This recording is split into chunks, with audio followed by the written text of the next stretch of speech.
Hey everybody, it is with thanks to English Electric Motor Co that I have this Zero FXE on loan for for about 2 weeks to make some videos on and do a review. I've already done a first ride. This is going to be looking at the modes that are an option on this bike, because with this bike being electric, with your phone, you can do something that no petrol bike has or could ever do.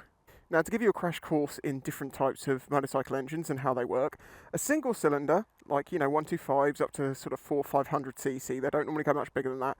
They give you lots of torque, that's low end power. They're not great on the high end power because they can't rev too high, and you get very good engine braking. Generally, if a bike has got good torque, you get good engine braking out of it, depending on the type of engine and some clutch changes. Of course, then you've got V-twins, parallel twins, triples, and then you get up to the inline fours. That has got a lot more power at the high end, but very little torque, and depending on the type of bike, not necessarily that much engine braking. It all kind of depends. Power and torque obviously can be tuned on a petrol bike, but you can't really change things like the engine braking. Well, with the FXE and many other electrics, you can adapt all the different settings, because it's an electric motor, to make it ride like any bike you want. Okay, so now it's connected. Just took a moment. It's showing some of the information about the bike, like the battery and everything like that. But what we want to look at is custom ride setup. There are 4 sliders, maximum speed, which starts at 60 and ends at 110. You've got max torque, 0 to 100%, neutral regeneration, 0 to 100%, and brake regeneration, 0 to 100%.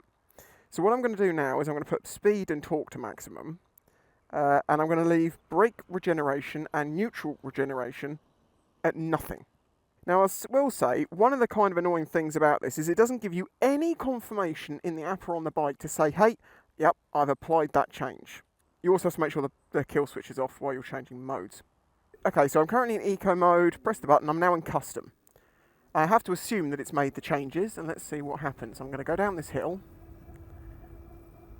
and nothing is slowing me down, as you can tell here. 17, 18, 19, 21,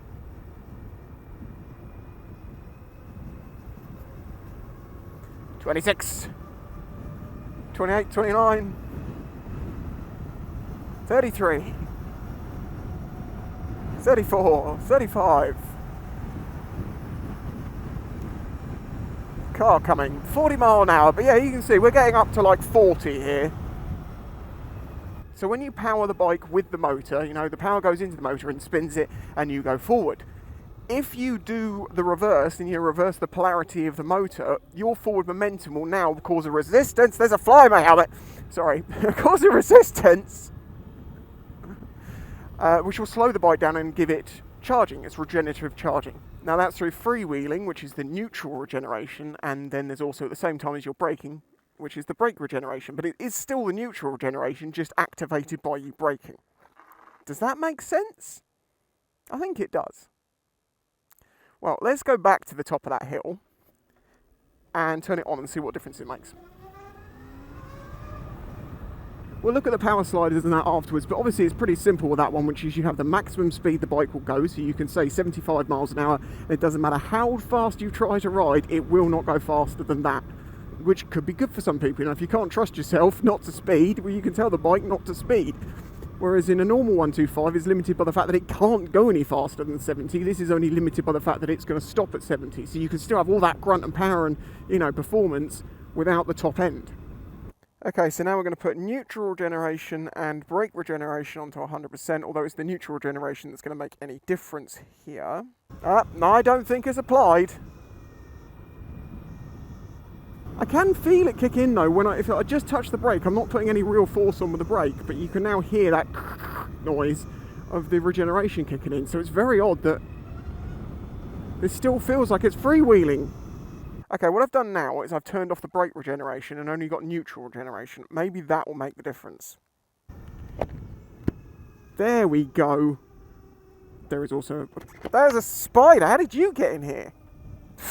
Sorry, I'm getting spiders out of my face. There you go. You can't have brake regeneration and neutral regeneration at the same time. I don't get why you have 2 sliders like that. Maybe if you had like a mix, it would be a bit different, but I was going for like on or off. But as you can now see, 20 miles an hour. So this is adjusting, it's even slowing down more as we get on more of a steep part. This is now putting power back into the battery, not a lot. You know, if you go up a hill, that eats a lot of electricity because you're more than the flat, eats loads. Going down the other side, you won't regain the same as what you put in extra to go up that bit. Nowhere close, but it's a little bit here and there. Well, there you go. So it does work. So this is in custom mode now with maximum speed, maximum torque, maximum neutral regeneration and no brake regeneration. So I'm going to be the one who is braking, and it'll be neutral regen when the throttle is off. So now this should feel much more like a normal supermoto, you know? Oh, are you kidding me?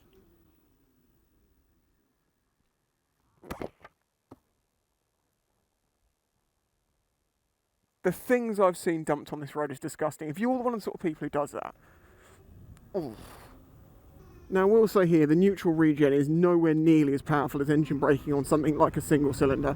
Because on a single cylinder, you know, you just don't really use the rear brake, you just dump down through the box. I mean, that's the another thing, it's got a box which helps with this. So we're kind of like, they've got the same amount of engine braking you get in one gear. It does mean that you don't have to brake so hard, you know, I can just let off the throttle, the bike's going to slow down a little bit more for me to adjust for the speed that I want to go into the corner. Working on the basis I don't want to go any faster, then I know I can stop in the distance I can see. That's how you don't run into things. Maybe look before crossing the road. You do have to watch out for pedestrians and basically be their ears for them. If they can't hear you coming, it's not their fault.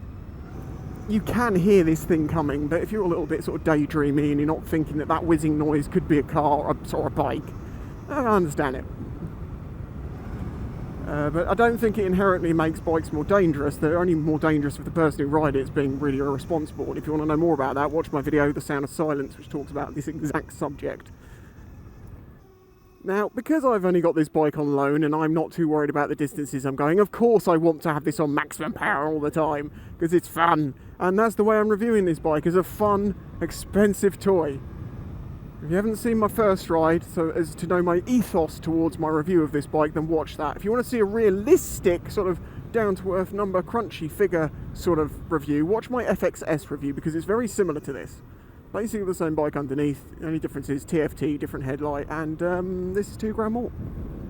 As I'm doing this for fun and not for practicalities, maximum speed, maximum torque, about 30% neutral regeneration, and we'll have 70% brake. And in theory, that should mean that I get a little bit of neutral regeneration, so off the throttle it will be slowing down a bit, and when I touch the brakes I'll get extra boost of braking from that. Again, no way of knowing if it's taken effect. There isn't much more to cover, but I will just quickly find a piece of flat road somewhere so I can show you the difference in power between, you know, the high end and the low end, so you can see that it really totally tames the bike down to something that is not scary in the slightest. Find a flat road, so he heads into the South Downs. Big brain moment. I'm sure I can find a bit. Okay, well this is a reasonable little spot. I've got a bit of a run up, you'll see the difference here. Okay, so this is in full power mode. Yeah, that was not even full throttle, and as you can tell, pulled away nice and fast. Okay, so now we're in the low power mode. Ready? Savage. Yeah, as you can tell, this is now a very different animal. I mean, it's still going to get the same sort of top speed, but it just doesn't have the torque. The question is, how comparable to a 125 is this? I haven't ridden one for a long while. I'm going to be soonish. Not going to say any more about that for now. I'd say this is actually less powerful than a 125. Or I don't know, actually, it picks up a little bit quick.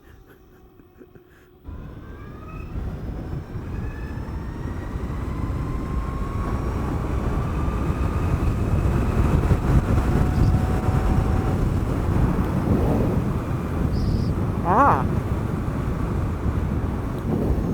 Okay, that's interesting. So reducing the torque actually does reduce the top speed a bit, and that of course makes perfect sense, because the power, the torque, is what's going to get you those extra miles an hour when you're dealing with wind resistance, and the exponential crossover you have between wind resistance and power required to get faster and faster. So this actually does reduce the top speed by default. That makes it very 125-like in its lowest setting, and in fact, I'd say in its lowest setting, it's It's probably quicker than a 125 in ways. Maybe not initially, but then it just keeps going.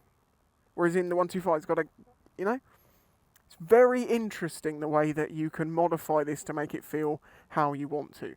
Of course, the reality is what you're probably going to do is what I do, which is max, max, max. Well, it depends if you want miles, but max, max, max, just make it a leery little thing.